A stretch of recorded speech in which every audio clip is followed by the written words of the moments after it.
Hello, welcome back to the Annoyed Dad channel, and today we're going to be doing another incubator review. The incubator we got for review today is this little beauty here, and it goes by lots and lots of different names. Here, I don't know if you can quite make it out, but it's got Egg Incubator HHD. It's also been called Janoel 48, I believe, and then there's quite a few other names that it appears as on at various places on the internet. So whether if you look on AliExpress or eBay, Amazon, you'll find it there. It's got lots of different names. I believe it's made by a company, and they then just let other people put their own labels and names and everything else onto it. So it is a 48 egg incubator, and it's really easy to use, really simple. So what you've got is it comes with the top piece here. It takes a standard IEC plug, which if you're from the UK is also known as a kettle lead. And what we'll do is we'll turn it on, I'll explain it now, and then we'll pull it apart, have a look inside. And the purpose of this video is what we will do is we will place some eggs into it now, and we'll come back and we'll have a look at those eggs as they hatch. So at the end of the video you'll be able to see the eggs that we've hatched out and how the incubator worked, how well it did over the course of the next 3 weeks. So what you've got is you've got these different screens here. This one here is the countdown per 2 hours. So what that means is that inside is a tray that moves your eggs, and it moves every 2 hours. So every 2 hours it swings them from one side over to the other side, as we will see in a minute. This one down here is to say it's already on to day number 6. And then you've got this button here, which is the green button, which is the reset button. So when you're just about to put in some eggs for the first time, you press and hold the reset button. You'll see these two went back to 00, and that went back to 00 for the days. Handy if you want to keep a track of your days and what's going on where and when. You've got up here the temperature, which is the current temperature within the unit, and the humidity. We do have a smaller thermometer. Ignore the humidity part of it, because I dunked the end of it in some water and that's just ruined the humidity part of this one. But if you look at the temperature one, so I'll have that in there as the temperature probe, and I'll also have one of those in there just to be able to keep a extra close eye on the temperature whilst it's in there. Okay, we'll take a quick look at the menu on this and how you work it and how you can change the settings. So if you quickly press and let go of the set button, it comes up with the target temperature. You can press the minus and you can press the plus, and this is the temperature that you want the incubator to aim to get at. I've got mine set at 38.5 because it's easier to do that than it is, I find, to change the calibration. So if you press and hold the set button, it comes up with AL, and you can use the plus and minus to work your way through the menu. So when you're on AL, if you press set, you can see it's set to 7. This is the low temperature alarm. So on mine, I've got it set so if it goes 7 degrees below the target temperature, it will trigger the alarm. The reason why I've got it so low is because the factory default is 1 degree, and obviously the way how this thing flips and changes its mind about, I don't want it set that low. So you've got the low. AL is the high. I've got that set to 2 degrees. The factory default is 1 degree.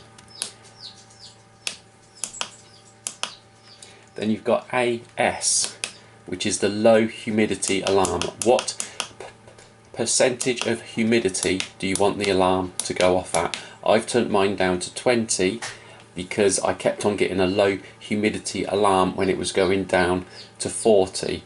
The factory default is 45%, which is a bit high in my opinion. So I think you want to drop that down, because if you're in the UK, the relative humidity is around that most of the time anyway. So we've got AL, AH, A5, AS, however you look at it for the humidity. the calibration if you want to change the difference between the temperature within the unit and what it's reading there, if you want to calibrate it. I personally, I don't ever change that. I just use my target temperature as that. Then you've got AL-S, and AL-S is the temperature lowest setting. So as you can see, mine there is set to 20. The factory default is actually 30. And I'll explain the other one. So we have AL-S and we have HS, and HS is set to 39.5. What this means, when it goes back, there we go, those are the limits on what you can set your target temperature to be. So for example, if I press and release quickly, my target temperature there is set 38.5. If I keep pressing up, you see it's gone up to 39.5, but it doesn't matter how much more I press up, it won't go up anymore. If I press down, we'll take it all the way down because it's set to 20, and we'll get there eventually.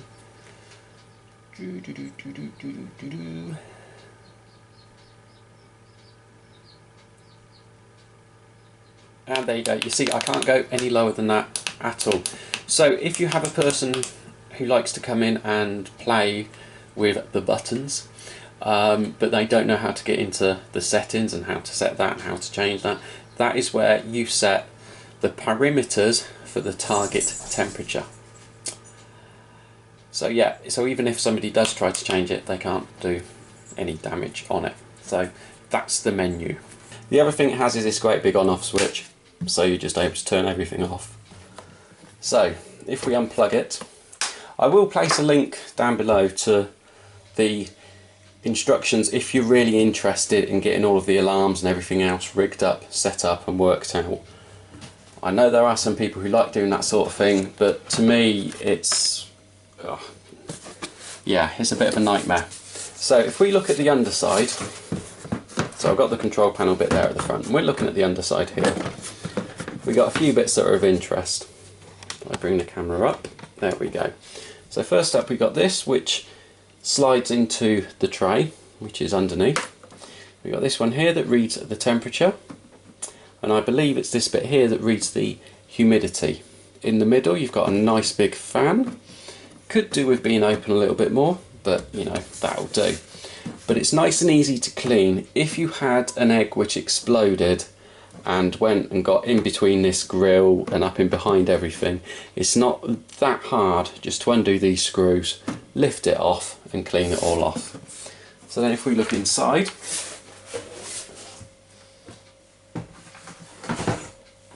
we have got the standard tray that it comes with. So this is the one that takes the 48 eggs, 8 in each row. 8 times 6 is 48, as we know from school.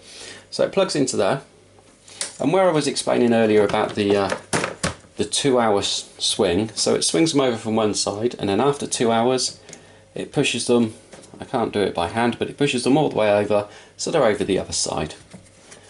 One of the good things with these is that you've got that tray there that does hen eggs, and then I also have another tray which can do quail or any kind of like a pigeon or any other small egg.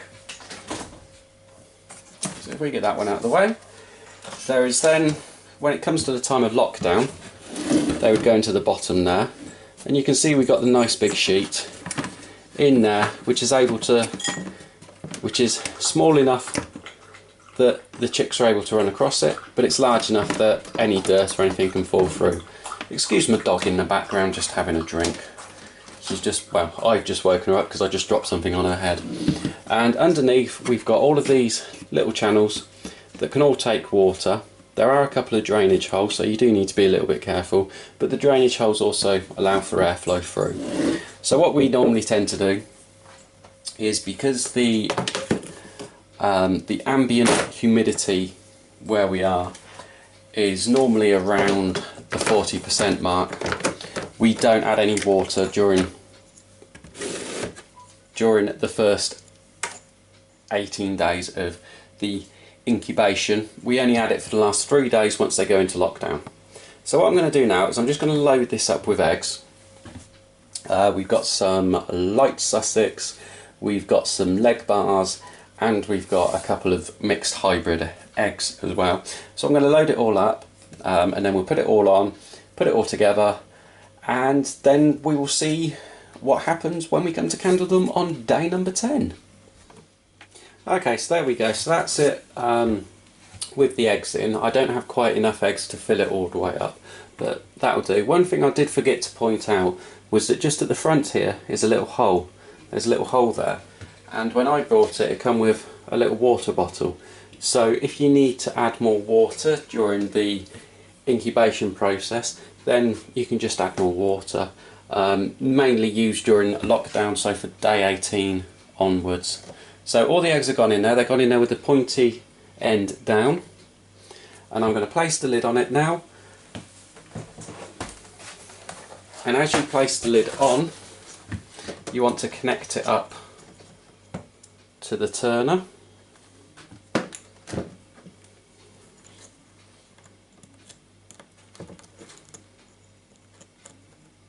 So that just plugs in like so.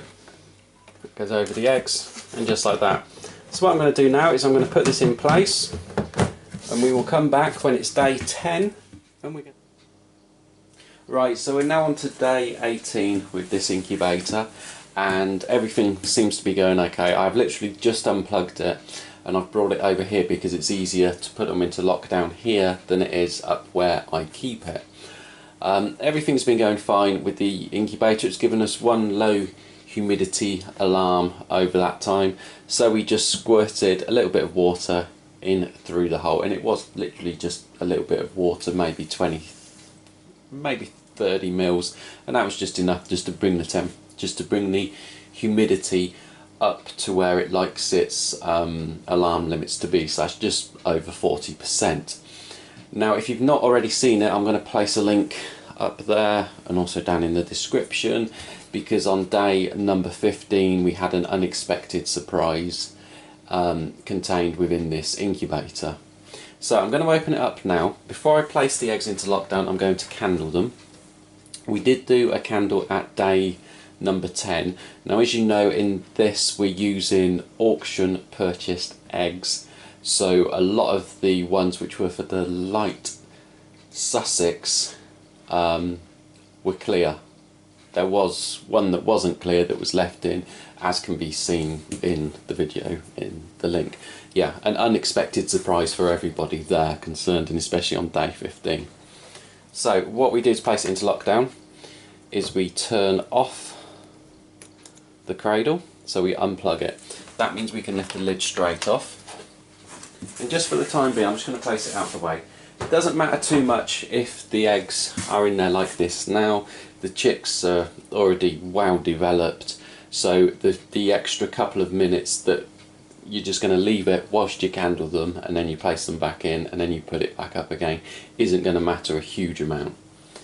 So I'm going to turn off the lights, I'm going to quickly run through them, and I'm going to candle them.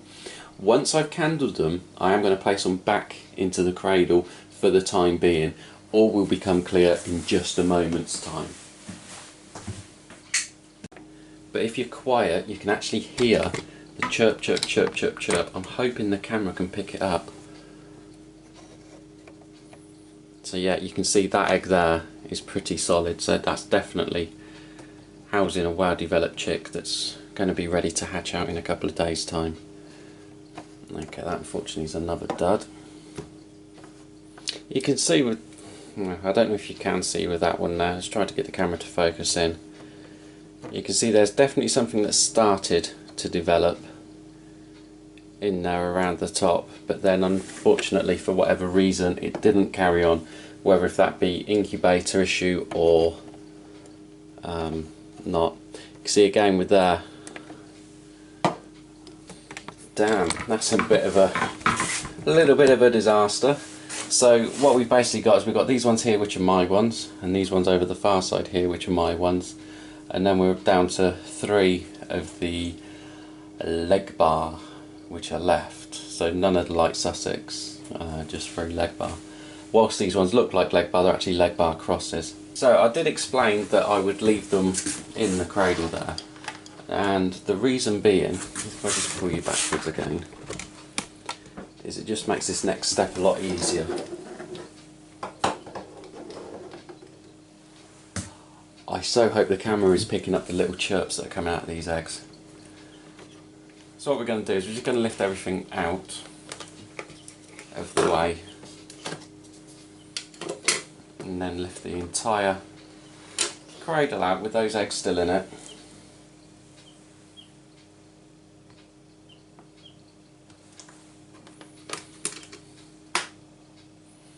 And then we just take the eggs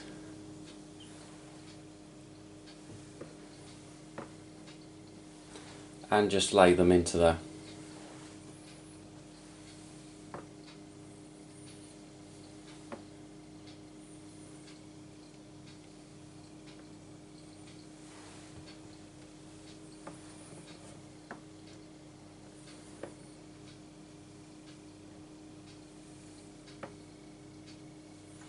So now, before the hatching, the chicks will have the opportunity to turn themselves, to get ready to hatch, and I hope you guys have spotted that, because I've just spotted that. I think I've got one who's going to be a little bit early to the party. That's probably all that chirping, where all that chirping's coming from. So right, I am going to lock this lot back down. I'm going to place them up on the side, and we'll leave them for a few days, and we'll come back and we'll see how many chicks we actually end up hatching. Okay, so we've now moved on to day 21, as you can see down in this bit here. That's how many days it is, and we're getting towards the end of day 21. It won't be long and it'll change over to day 22. So we had 11 eggs which went into the lockdown, and we currently have 9 chicks that have hatched in there. There are 2 eggs in there that are still hatching. They're really taking their time to hatch. But what I'm going to do is I'm going to break all of my rules, and I'm going to open it up, and I'm going to pull out these chicks that are running around, and they can go down in the brooder, because I've got 2 in there that aren't looking great. So I just want to see if they're still alive, or if there's anything I can basically do for them. The eggs, I think one of them is so close to hatching it's not going to matter too much, and the other egg I want to see if anything is happening with it. So you can see I've got one chick down here that's laid down there. It's been laid down for a couple of hours, so no, not a couple of hours, it's been in there for quite a few hours. So I just want to get in there, just have a look and see, and just make sure everything's alright. I believe that the one egg that hasn't hatched, I don't think it's going to do anything, because there is a little bit of a waft coming from the incubator. So yeah, let's get them down. We'll get them down into the brooder. They are going down into the brooder with the day 15 chick. So we'll get that done. So I've taken the time while I've got it open just to get rid of the old eggshells. Nothing's happening with this egg. I've given this one here just a little bit of a help along, and we've got the one that I'm not sure if it's going to survive or not just in down there. So I'm just going to cover them up again, just to try to keep a lot of the heat in and the humidity, and we'll give them a little bit longer and we will see. But yeah, that's one thing this incubator does quite a bit. I was hoping it was just going to do it again. Whenever it goes off on alarm, if you just press the set button, and then that clears it for a few minutes.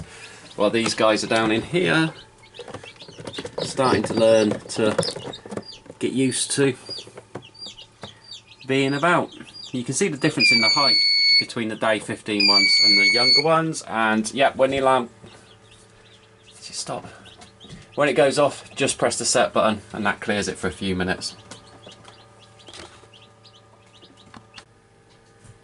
Okay, so we're now coming to the end of the video, and we're doing the conclusion.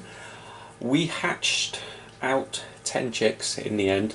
The one egg that was in there wasn't going to do anything. It didn't do anything. The 2 chicks that were in there and I said looked a bit off, there was one that died, unfortunately, and that was one of the leg bar chicks. It just appeared to hatch and then die. It had some issues with its rear end. The one that was just hatching and the one that was down at the front here, they're both in the brooder at home still. The other 8 chickens are, well, the other 8 chicks are up at the yard in our big brooder now, and they'll be appearing in future episodes of Monday with the Poultry. So, in conclusion, what do I think of this incubator? I think it's a good idea. It's made of sturdy, strong material, but it's not quite right in the electronics. I don't think it's exacting enough, and I don't think it's consistent enough. I don't feel that the fan in there is good enough to be moving the air around as much as it needs when you compare it to other incubators such as a Buyi or the curfew incubators we've got, or other ones like that. I don't think that the settings are anywhere near accurate enough, and I don't think it holds the temperature well enough to maintain a consistent egg hatching ability. We've used this for ducks, we've used it for chickens, and we've used it over many years. Consistently we get maybe 50 to 60% of the eggs that go into it to hatch. Now you have to remember, for the purposes of this video, a lot of the eggs that went in there did actually come from auctions, so I have to totally discount all of the Sussex eggs that went in because they were all infertile, and that wasn't due to the incubator problem, that was due to the egg problem. Whereas if you look at when we candled the eggs, there were eggs that started to grow that had then died. There are other ones which I haven't included in the video, and it's ones like that that give me the idea that the incubator isn't being consistent enough. The menu, although when you get used to it, is okay, you can see now, just even as we stand here, how it's jumping about with the temperature, going from 32 to 29 to 30 to 33. So which is it? It doesn't fill me with any kind of like confidence. So unfortunately I wouldn't recommend this. What I would say is keep your money, or spend the money you would spend on this and buy yourself a second-hand Buyi Archon or anything else like that. Because whilst it does work, it doesn't work as well as what you would get. Now if you're after something to do the 48 eggs or a larger hatch, then by all means go and grab a small incubator and just do them in smaller batches, because you'd be saving yourself a lot of money and a lot of stress rather than going for one of these. So yeah, that's it. Many thanks for watching the video. Let us know in the comments down below. Have you ever used one of these? How did you get on with it? Have you got one? What do you think of them? Thanks for watching. Bye bye.